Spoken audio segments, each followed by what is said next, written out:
Assalamualaikum dan selamat petang kepada hadirin sekalian yang berbahagia, ahli-ahli panel, tuan-tuan, puan-puan, hadirin sekalian.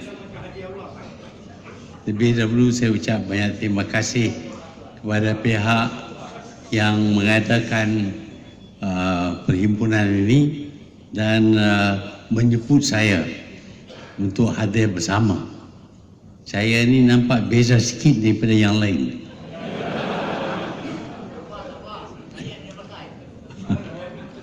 Ya, tetapi apabila saya diberitahu bahawa kita ingin membincang PAC, report PAC dan juga kaitannya dengan 1MDB, saya fikir ada baiknya kalau pendapatnya sedikit yang ada kepada saya suarakan di sini.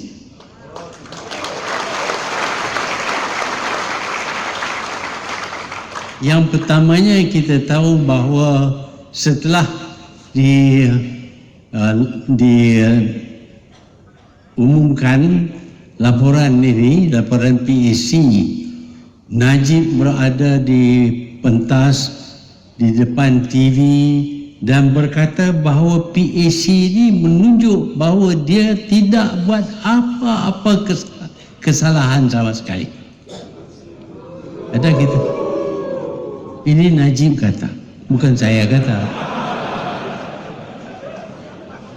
Arul Kanda pun tadi disebut bahawa tidak ada apa-apa, nothing negative in the report. Semuanya baik belaka. Jadi apa sebabnya yang kita nak bising sangat? Kata Najib, saya ni nak bising pasal anak saya tak dapat jadi Perdana Menteri. Tak ada apa-apa kesalahan yang dibuat oleh Najib.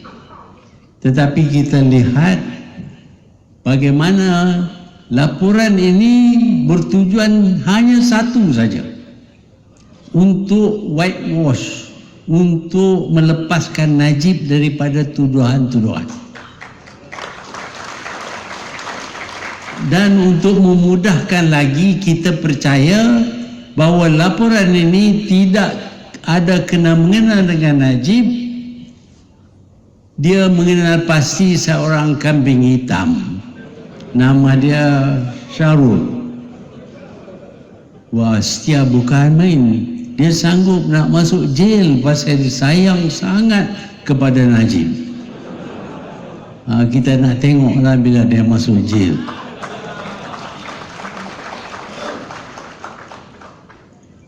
Najib berkata bahawa dia tidak buat apa-apa kesalahan.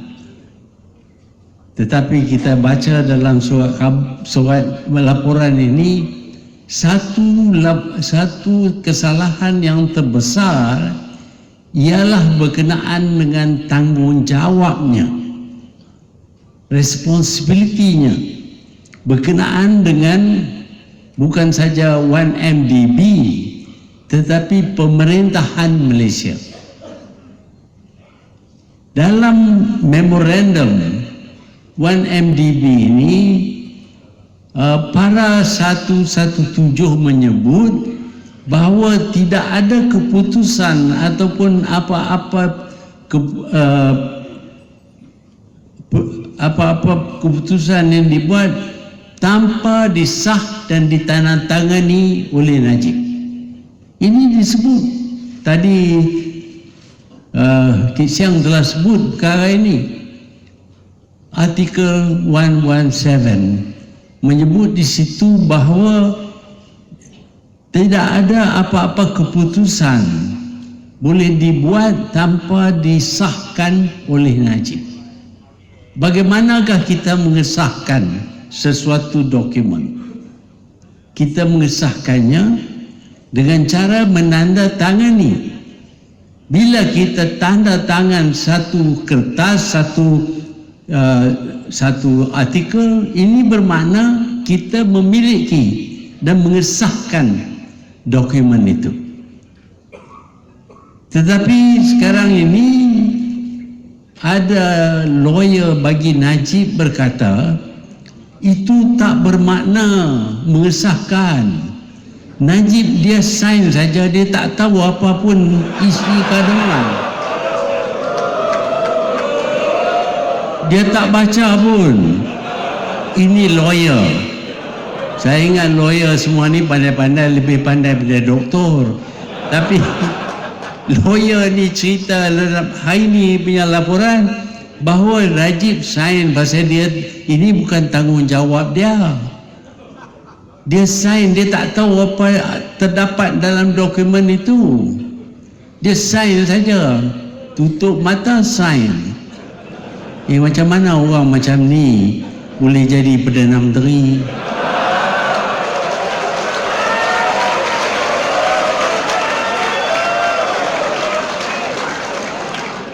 Saya nak minta kepada Datuk Seri Najib berasas kepada kebodohannya menandatangani dokumen tanpa baca adalah lebih baik dia letak jawatan sekarang.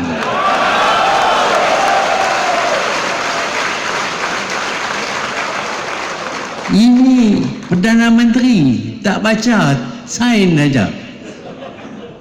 Tak tahulah cek pun dia sign juga lah.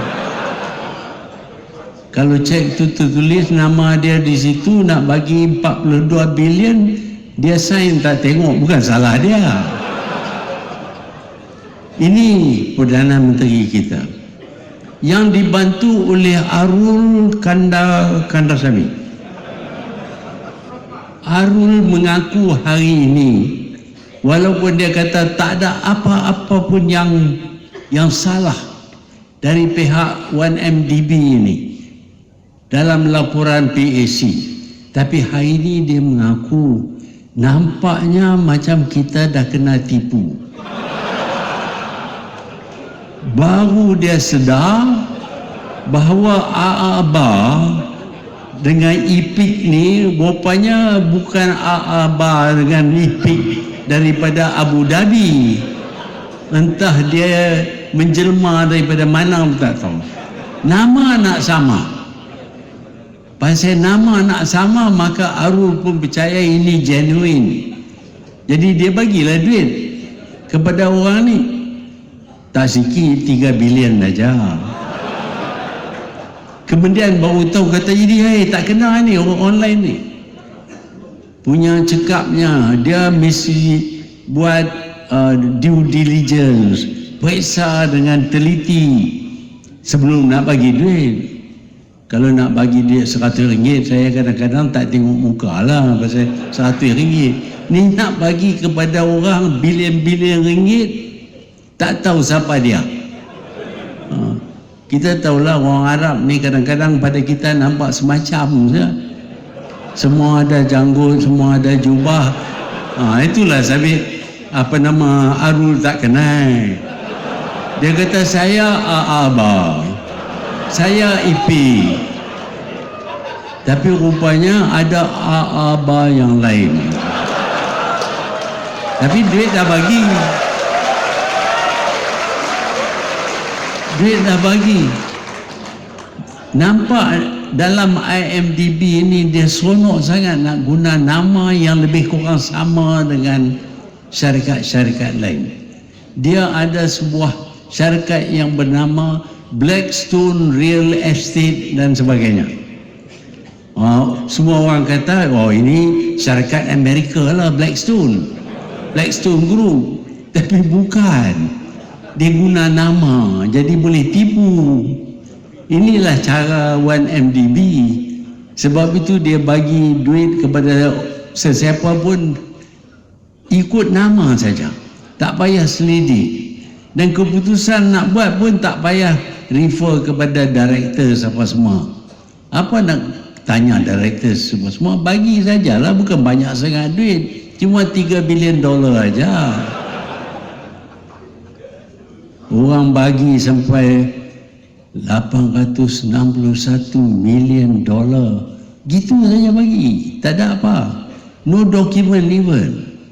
Yang peliknya bila minta dokumen tak ada, baru nak cari. tak jumpa. Auditor minta dokumen, tak ada. Jadi saya dapati bahawa dakwaan Najib dan Arul Kanda ni, bahawa PAC ni menjelaskan mereka tidak buat apa-apa salah. Itu nampak pelik sikit. Najib sign tak baca, tak salah kah? Arul bagi 3-4 bilion ringgit kepada orang yang dia tak kenal, tak salah kah? Ini ke jenis manusia yang diberi tanggungjawab untuk mengurus wang sebanyak 42 bilion ringgit. Guys, bagi orang ni saya 100 ringgit pun saya tak bagi kat dia. Jangan kata 42 bilion. Orang ini tidak ada perasaan tanggungjawab sama sekali. Sebaliknya mereka berkata bahawa mereka menubuh IMDb ini untuk menarik pelaburan ke Malaysia. Bila dia tarik pelaburan ke Malaysia, dia sampai ke Saudi. Macam mana? Kata nak bawa masuk, ini pergi keluar. Ini pun kilang-kilang pun dah jual kat China. Duit pergi ke mana? Jadi tak ada yang betul berkenaan dengan Najib dan Arul Kanda ini dalam PAC. PAC mengesahkan segala tuduhan-tuduhan yang dibuat oleh Wall Street Journal, Sarawak Report, New York Times. Dia mengesahkan bahawa apa yang dituduh oleh mereka itu memang berlaku. Tapi yang salah bukanlah Najib, Syahrul salah. Najib ada di situ buat apa? Dia bukan ke penasihat. Dia penasihat British. Bukan macam penasihat Melayu. Penasihat British ni bila dia bagi nasihat kena ikut. Tak ikut dia sebat kita. Ini cara mereka menguruskan wang yang banyak. Tetapi saya berasa tak heran. Ini bukan berkenaan dengan Najib lah. Saya takut tak mau jadi macam Rafizi nak masuk. Saya takut nak masuk jail. Walaupun warder dalam jail tu baik, tapi saya tak naklah masuk. Jadi saya tak sebut Najib. Semua ni witness. I am not mentioning Najib at all. Saya cuma nak cerita berkenaan dengan kejadian sesuatu. Satu orang tu, dia percaya bahawa duit boleh beli segala-galanya. Cash is king. Tapi dia tak ada duit. Jadi macam mana dia nak jadi king? Nak jadi king mesti ada duit, tapi dia tak ada duit. Apa dia buat? Curi lah. Curi duit. Saya bukan kata Najib tau. Tak sebut Najib maksud. Saya nak tunjuk kalau bila kita percaya cash is king ini dan kita tak ada duit, kita nak duit banyak-banyak, nak bagi orang ini 1 million, orang ini 2 million, orang ini 500,000, kita kena ada duit banyak, tapi duit tak ada. Nak kahwin anak apa semua, kita nak duit kan? Kita tak ada duit, macam mana kita nak buat? Kita curi. Nak curi macam mana? Payah juga nak curi ni. Nak tanya Rosmah. Itu saya tak kata.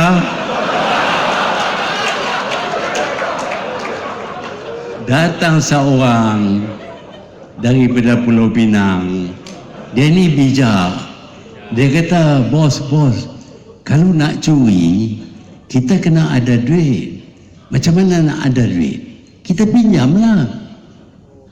Dia kata macam siapa nak pinjam, siapa nak bagi pinjam. Tak apalah, you ada connection dengan baik, orang itu boleh garanti. Orang itu pun garanti, kita pun pinjam lah. Tak banyak, 42 bilion aja. Lah ni ada duit lah. Lepas tu orang dapat tahu bahawa duit banyak ada dalam akaun kita. Bukan akaun Najib, akaun kita. Tak banyak juga, cuma 2.6 bilion ringgit. Lah ni ada duit banyak, bolehlah hulur. Dedak ke sana, dedak ke sini. Dedak ni bila kita masuk dalam mulut, tak boleh nak cakap dah, dia nak keluar. Masuk dalam hidung tak boleh menyawa. Masuk dalam telinga tak boleh dengar. Masuk dalam mata tak nampak. Ada banyak orang yang macam tu. Lah ni, dia tahu banyak, dia nampak banyak, dia dengar banyak, tapi dia tak nak cerita pasal dedak. Ini mustajabnya dedak ni. Jadi bila kita ada duit banyak, kita boleh bagi dedak kepada orang. Bukan kita bagi duit dah. Kita tak bagi duit, kita bagi dedak aja. Jadi banyak orang lah ni yang tak bercakap. Tapi apabila kita nak mengurus wang yang banyak, tak mudah. 1 bilion tahu banyak mana dekat suku bilik ni. Jadi nak usung duit pergi ke sana ke sini tak boleh lah.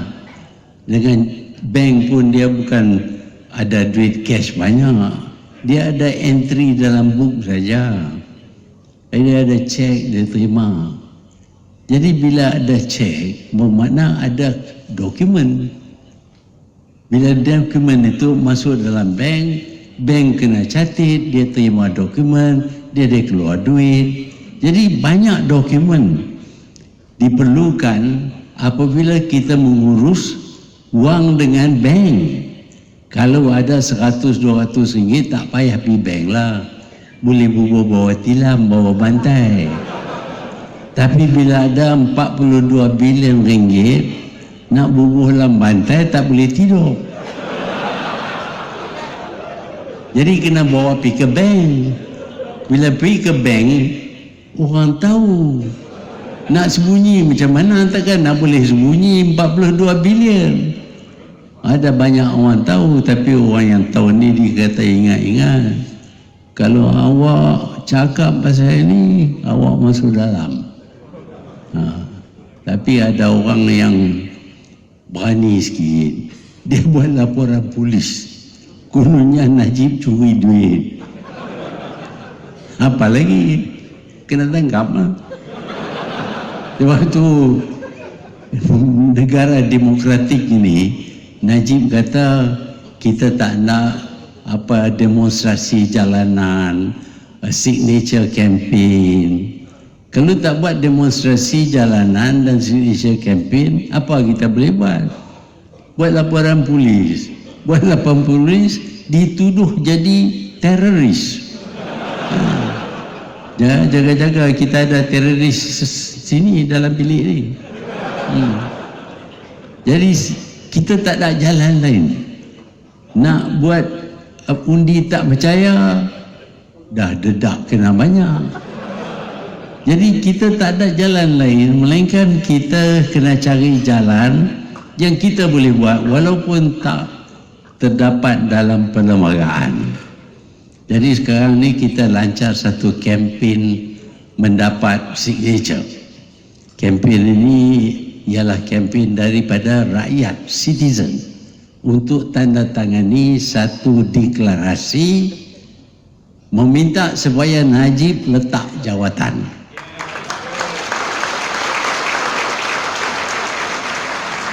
Ada orang yang jumpa saya kata, apa yang boleh buat, dia sign banyak mana pun, Najib tak akan turun, raja pun tak akan peduli. Saya nak cerita sikit pasal masa kita lawan dengan Malay Union, raja-raja dah tanda tangan McMichael Treaty, serah negeri-negeri mereka kepada British untuk dijadikan Malay Union. Rakyat tak ada kuasa, tak ada perlembagaan yang memberi apa-apa kuasa kepada rakyat. Oleh itu rakyat tidak boleh buat apa-apa mengikut undang-undang.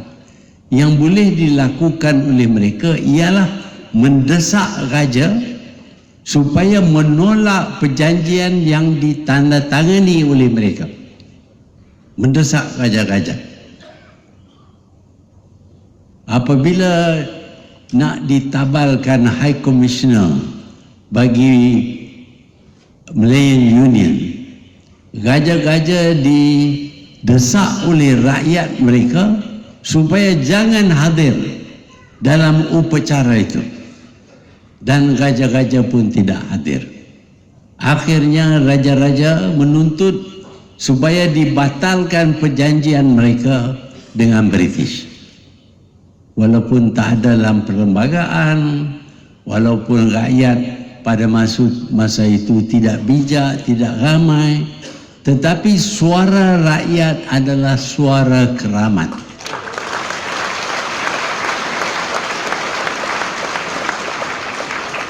Kalau kita dapat tunjuk kepada raja-raja bahawa desakan ini, deklarasi ini datang daripada bermilion-milion rakyat, saya yakin raja pun gentar juga.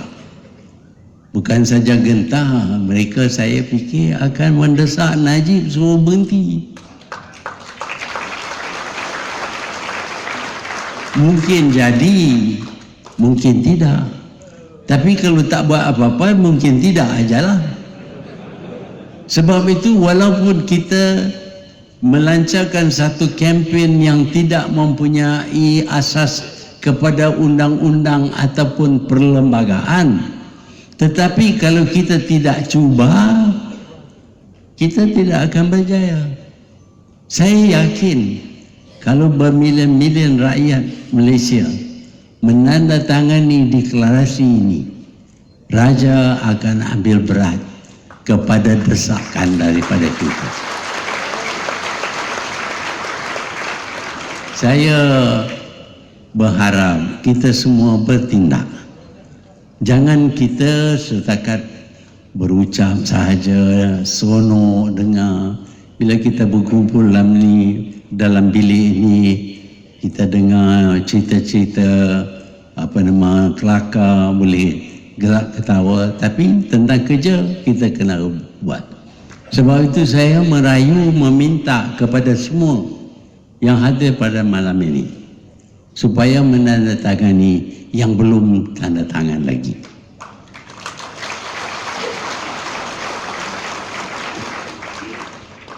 Kita di Malaysia ni, kita suka keamanan, kita tak suka kacau, kita tak suka masuk jail, kita tak suka income tax punya orang datang periksa buku-buku kita. Tapi kalau kita takut, kita tak ada apa-apa, tak dapat apa lah. Kata Mak Saleh, no risk, no gain. Ambillah sikit risiko, tak apa. Saya dah kena panggil polis 2 kali. Tak apalah dia panggil. Kalau dia nak suruh join Rafizi pun apa nak buat, kena join lah Rafizi. Rafizi kata kononnya wadah-wadah semua baik-baik belakang, nanti bagi tilam kat dia. Tak payahlah tidur atas lantai. Saya ni dah tua, tak tahan lah macam tu, tapi apa boleh buat. Tuan-tuan dan puan-puan, saya merayu supaya kita, kalau kita diam diri, kita akan jadi mangsa penindasan Najib. Sedikit sebanyak kita mesti berani. Dan kita cuma minta untuk tanda tangan dan memberi IC. Kenapa IC? Karena kalau tanda tangan, bubuh nama lain pun boleh juga. Macam apa Abah tadi. Bukan dia sebenarnya. Ini ditubuh khas untuk menerima duit. Saya ingat kita pakai IC lah bagus. IC ni bagus juga. Tak boleh silap kata orang lain. Jadi ini sedikit sangat yang kita minta. Saya datang pada malam ini karena saya yakin semua yang hadir ini berasa tidak puas hati dengan keadaan yang ada sekarang.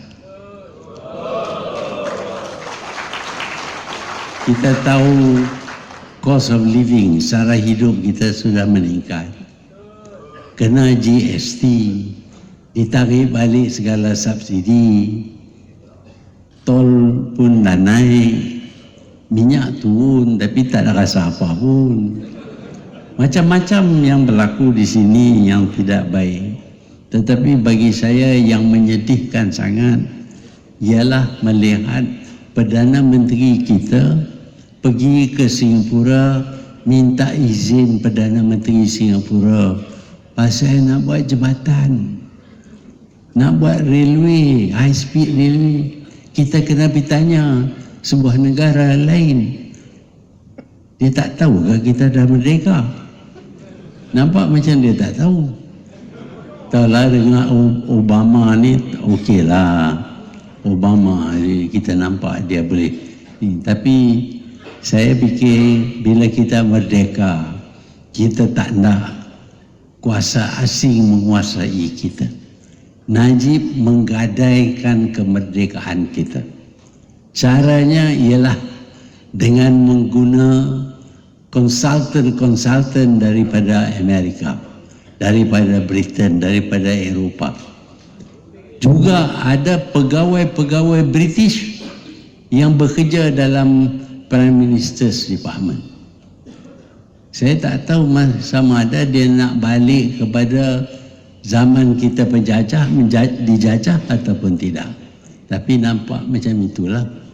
Jadi saya tak heranlah orang yang tak baca tiba-tiba sign dokumen, orang yang macam ini tak ada pendirian dan tak layak jadi Perdana Menteri Malaysia.